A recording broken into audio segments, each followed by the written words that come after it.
So you have new music ready for the world to hear, but have no idea how or where to start when it comes to actually releasing it, and that's a problem. Now, the good news is that I'm about to break down a launch strategy for new music releases that'll empower you with a plan that actually works. See, without a plan, all that time and effort that you put into making your music goes right into the trash when you post work and nobody knows it exists.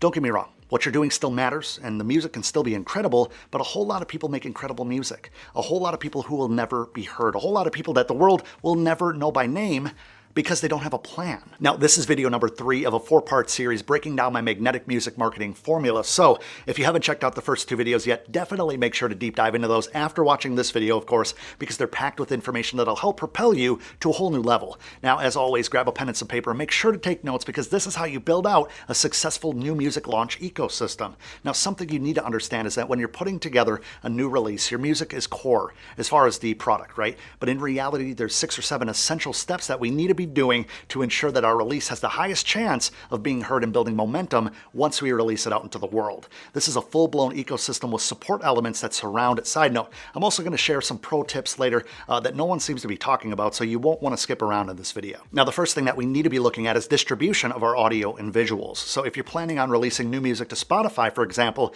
it's best to submit that project for distribution at least 2 weeks prior to it going live to the public. Now, if you're looking to submit that release to playlists or blogs, like a lot of people talk about, you'll want to schedule that public release date out 4 to 6 weeks to make sure that you have time to reach curators, but I'll break that down a little bit later in the video. Now, you can distribute your releases to all the major platforms such as Spotify and Apple Music using a service such as DistroKid, and if you go to distrodiscount.com, you'll get the best price for your membership if you're into saving money. Now, let's talk visuals. You don't have to have a full-blown music video ready at the same time that you submit music for distribution, but super important to have a plan in place to get those things scheduled as far as releasing visuals in the forms of photo and video, right? Those are the supporting things for that new release. Now, a common mistake is people release new music and then like a year later decide to drop a music video for that release when the momentum already came and went.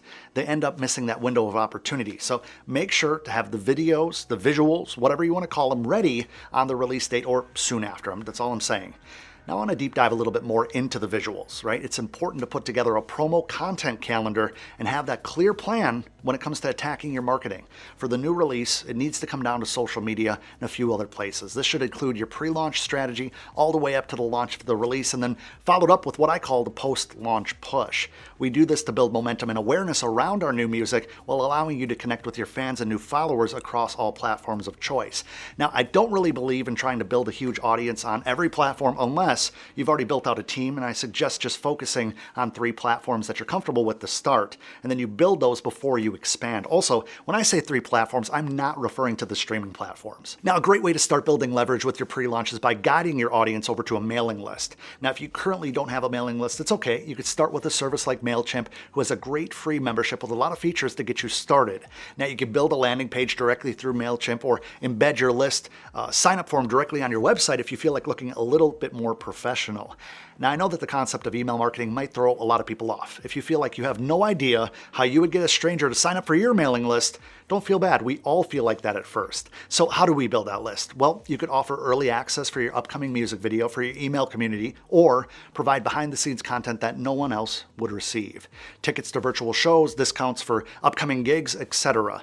You need to be creative and offer things that your audience will resonate with the most to get them to join your list. From there, make sure to follow through on those offers.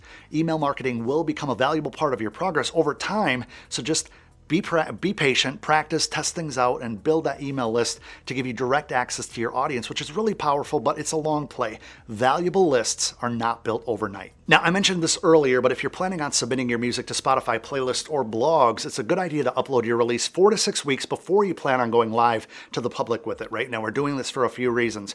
First and foremost, during the pandemic, a lot of curators lost their jobs. The remaining curators have been working remotely for the most part, and because so many people are submitting new music to these curators, it just takes them a little bit longer to review your music. Now, some of you guys might have even experienced a delay in the release date over the past year because of this. Now, imagine getting emailed hundreds of new songs a day and expected to review them all. It just takes them a little bit longer to get through. With that being said, most blogs and playlists want access to your music before it goes live to the public. They want to get their hands on it, right? I look at it like breaking news. Reporters fight for the chance to break the hottest news story of the day before it becomes old news. Same goes for playlists and blogs featuring hot new music. Now, submitting your music music to blogs and playlists can be done in several different ways, so there isn't just one step-by-step tutorial to follow, so you have to do your due diligence. Now, you can use a service such as SubmitHub that a lot of people use, or find curators' contact information directly through LinkedIn. That's kind of a backdoor hack on that. You can always submit using their submission form if they have one on a website or a blog. Never doubt the power of a well-crafted email sent directly, my friends.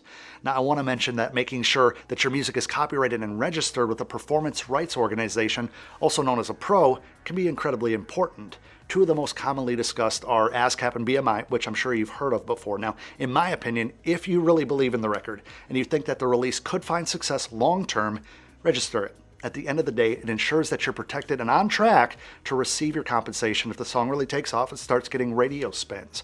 Now, you'll still earn streaming revenue without having your song registered to a pro or being legally copyrighted. Now, if you're talking about doing things the right way up front, it's a good idea to get this taken care of, right? So you can avoid issues later. Now, yes, if you created the recording and you have the music and everything, you already own the copyright and you have copyright protection, but submitting to the Copyright Office is officially the best way to register and actually get it copyrighted. Obviously, I'm talking about registering the music with the U.S. Copyright Office, since there's no such thing as an international copyright, although some countries do have copyright protections built into international treaties, but I'm getting way off topic here. Pop quiz. Where do most people fail when it comes to releasing new music and actually building momentum within a music career? Any guesses?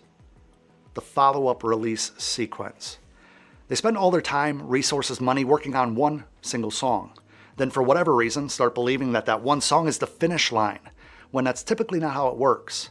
When we have our releases planned and plotted out a little bit more carefully, we start to build that framework for the follow-up sequence. This is how all major artists build their momentum. You see this with massive artists like Drake, who has like 130 singles between solo and featured projects. Beyonce has like 60 plus singles, and even Dua Lipa has over, I think, 20 singles. I read that recently, as a relative newcomer in the industry.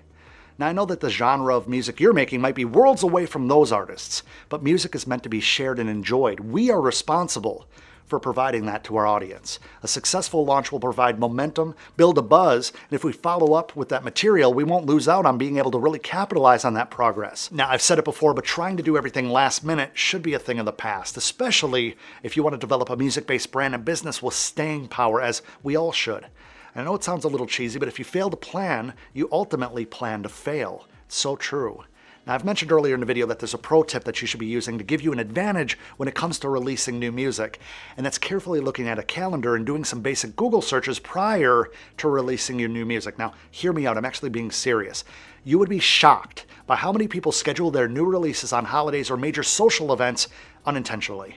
I'm talking about days where statistically people are more distracted or less likely to be online. Now, I've talked about this before, but most major artists release their new songs on Friday because Billboard does their tracking from Friday to Thursday. Releasing music on Fridays gives the artist a full week to have their stats tracked. Now, similarly, releasing new music on Fridays on Spotify has also been proven to land more songs on algorithmic playlists such as Discover Weekly or Release Radar, which can really lead to a song taking off. Now, if I'm playing devil's advocate, releasing a new song, a new single, a new album, whatever, on Tuesday or Wednesday would give you less competition to promote against all those new songs that are dropping on Fridays. So just something to think about when you release new music, because with little tweaks can make huge differences. Now, if you're still with me, I want you to let the world know that your next release will be successful. So in the comment section, I want you to write, "My music will be heard around the world." And let's make that a reality. Now, if you've enjoyed this video and how I broke down the entire release ecosystem, then I have some good news for you. In my upcoming Sell Music Masterclass 2.0, I'll be giving away my most guarded secrets, tips, strategies, and techniques, such as my inbound music marketing formula, my advanced video marketing framework, and my social media domination blueprint, just to name a few. Registration once again opens to the public on April 19th, and this is hands down the best and most up-to-date training I've ever released. It contains everything that I've learned about magnetic music marketing and the systems I've developed around it. Now, in my next video, I break down the entire plan from start to finish. What you need to know to have your voice heard, find passionate fans, and get paid doing what you love to do, music. I'm taking you behind the scenes to show you every step, so you won't want to miss that video because I'll be giving the entire game plan away. I hope you've enjoyed this video, and make sure to go get your name on that early bird waitlist for my upcoming Sell Music Masterclass 2.0 if you haven't yet. Now, go take action on what you've learned in this video, and I'll see you in the next one.